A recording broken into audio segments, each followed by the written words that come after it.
रोज एक नई कहानी देखने के लिए चैनल को सब्सक्राइब करें और बेल आइकन दबाना ना भूलें। श्वेता एक बहुत ही सुंदर लड़की थी जिसके दिमाग में थोड़ी दिक्कत थी। वो बड़ी तो हो गई थी लेकिन अभी भी बच्चों जैसी हरकतें किया करती थी। उसकी माता नीमा और पिता केशव इस बात को लेकर काफी ज्यादा परेशान रहते थे।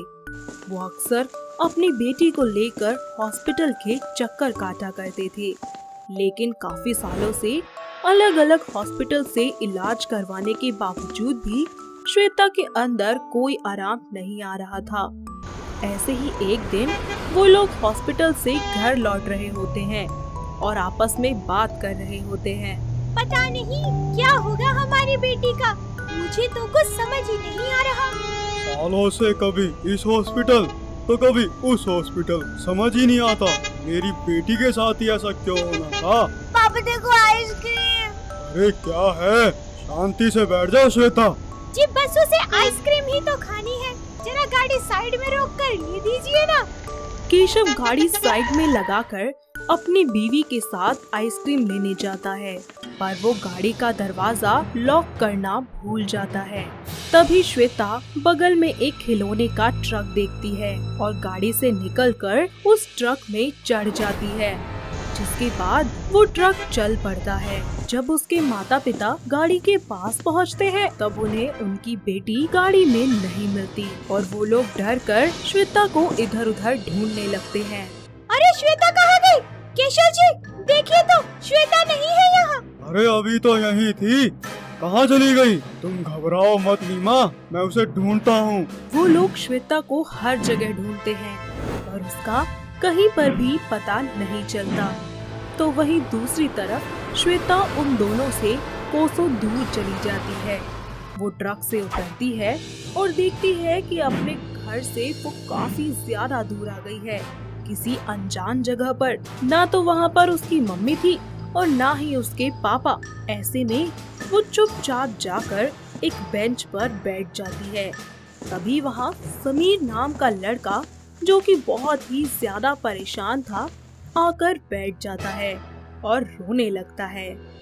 श्वेता उसे रोता हुआ देखकर उसे अपना रुमाल देकर कहती है, ये लो रुमाल, मम्मी कहती है रोने से ना आंखें खराब हो जाती है। थैंक यू, पर तुम कौन हो और यहाँ अकेली क्या कर रही हो? वो ना मैं खिलौने के ट्रक में चढ़ गई थी, मम्मी पापा को बिना बताए, और फिर मैं यहाँ आ गई। मैंने हर जगह मम्मी पापा को ढूंढा पर वो मुझे कहीं भी नहीं मिले। ओह, तो तुम रास्ता भटक गई हो। वैसे कहाँ से आई हो तुम? मुझे कुछ नहीं पता और मुझे बहुत डर लग रहा है। मम्मी पापा की बहुत याद आ रही है और भूख भी लग रही है। डरो मत, एक काम करो, तुम मेरे घर चलो, मेरी मम्मी के पास।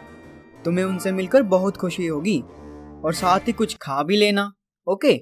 समीर श्वेता को अपने घर ले जाता है। वहाँ उसकी माँ नीलम श्वेता से मिलकर काफी ज्यादा खुश होती है। दोनों मिलकर एक दूसरे के साथ खेलते हैं, मस्ती करते हैं और श्वेता के सो जाने के बाद नीलम समीर से पूछती है, अरे बेटा कितनी प्यारी छोरी है, लेकिन यह शय कौन और तन्ने कित मिल गई और तू इसने घर क्यों ले आया? माँ, आज मैं रिया को प्रपोज करने गया था, लेकिन उसने मुझे मना कर दिया। मैं दुखी और निराश घर आ रहा था और बेंच पर बैठकर रोने लगा। तभी उसी बेंच पर ये बैठी थी। इसने मुझे रुमाल दिया और मुझे रोने से मना कर रही थी। इसने मुझे बताया कि ये रास्ता भटक गई है और मैं इसकी मदद करने के लिए इसे अपने घर ले आया।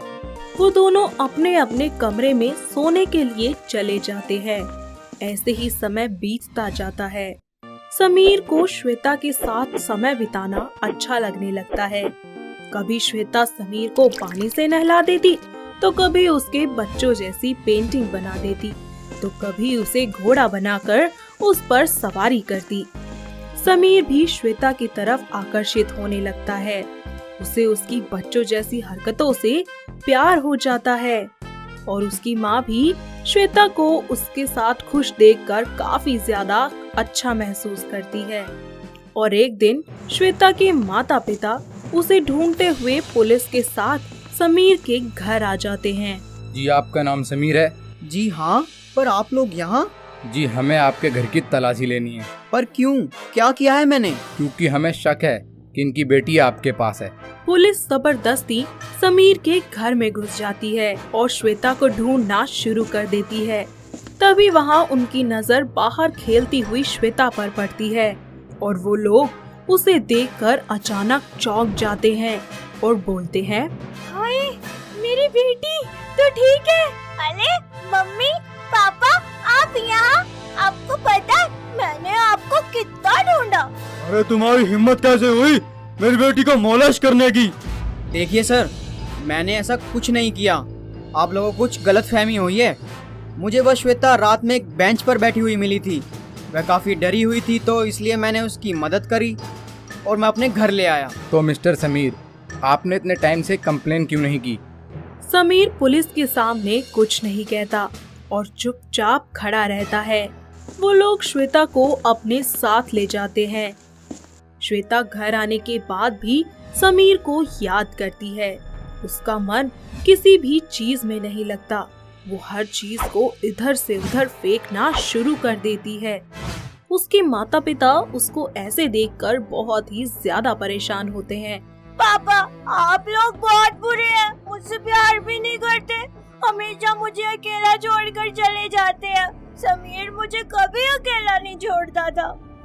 श्वेता के माता पिता को अपनी गलती का एहसास होता है और वो लोग अपनी बेटी को लेकर उसकी खुशी के लिए समीर के पास ले जा रहे होते हैं। तो वहीं दूसरी तरफ समीर अपना पूरा दिन उदासी में गुजारता है। ना वो कुछ खाता है और ना ही पीता है। समीर हर वक्त सिर्फ रोता ही रहता है। उसकी ऐसी हालत देखकर उसकी माँ नीलम काफी दुखी हो जाती है और उसके पास जाकर उससे कहती है, हाय बेटा, तने यो अपना के हाल बना लिया। ना तो तू कि मैं खावे है ना कि मैं पीवे है। ईसा कब तक चलेगा? माँ हमेशा मेरे साथ ही ऐसा क्यों होता है? पहले पापा गए, फिर रिया और अब श्वेता भी। तभी अचानक उनके घर की बेल बजती है। जैसे ही नीलम गेट खोलने जाती है, सामने श्वेता और उसके माता पिता को देखकर, जी आप लोग? अरे आप लोग यहाँ? बेटा हमें माफ कर दो, हमने तुम्हारे साथ बहुत गलत किया। यहाँ से जाने के बाद हमें एहसास हुआ कि श्वेता को प्यार की कितनी जरूरत थी। श्वेता की असली खुशी तुम्हारे साथ है समीर बेटा। देखा ना, मैं आ गई तुम्हारे पास। अब कभी दूर नहीं जाऊंगी, पक्का पक्का। मैं भी तुम्हें कभी खुद से दूर नहीं जाने दूंगा श्वेता। हमेशा तुम्हारा ख्याल रखूंगा और तुमसे बहुत प्यार करूंगा। इस तरह श्वेता और समीर एक बार फिर से मिल जाते हैं। वक्त बीतता जाता है। उन दोनों के परिवार वाले मिलकर उनकी शादी करवा देते हैं। तो दोस्तों, कैसी लगी आपको हमारी ये बच्चे दिमाग वाली बहू? क्या आपके घर के आसपास भी है कोई ऐसी बहू जो इसी तरीके से बच्चों की तरह हरकतें करती हो? अगर हाँ, तो जल्दी से कमेंट बॉक्स में बताइए हमें। दोस्तों, अगर आपको ये कहानी पसंद आई तो इसे लाइक करें, शेयर करें और कमेंट करके बताएं कि कहानी में आपको सबसे अच्छा क्या लगा।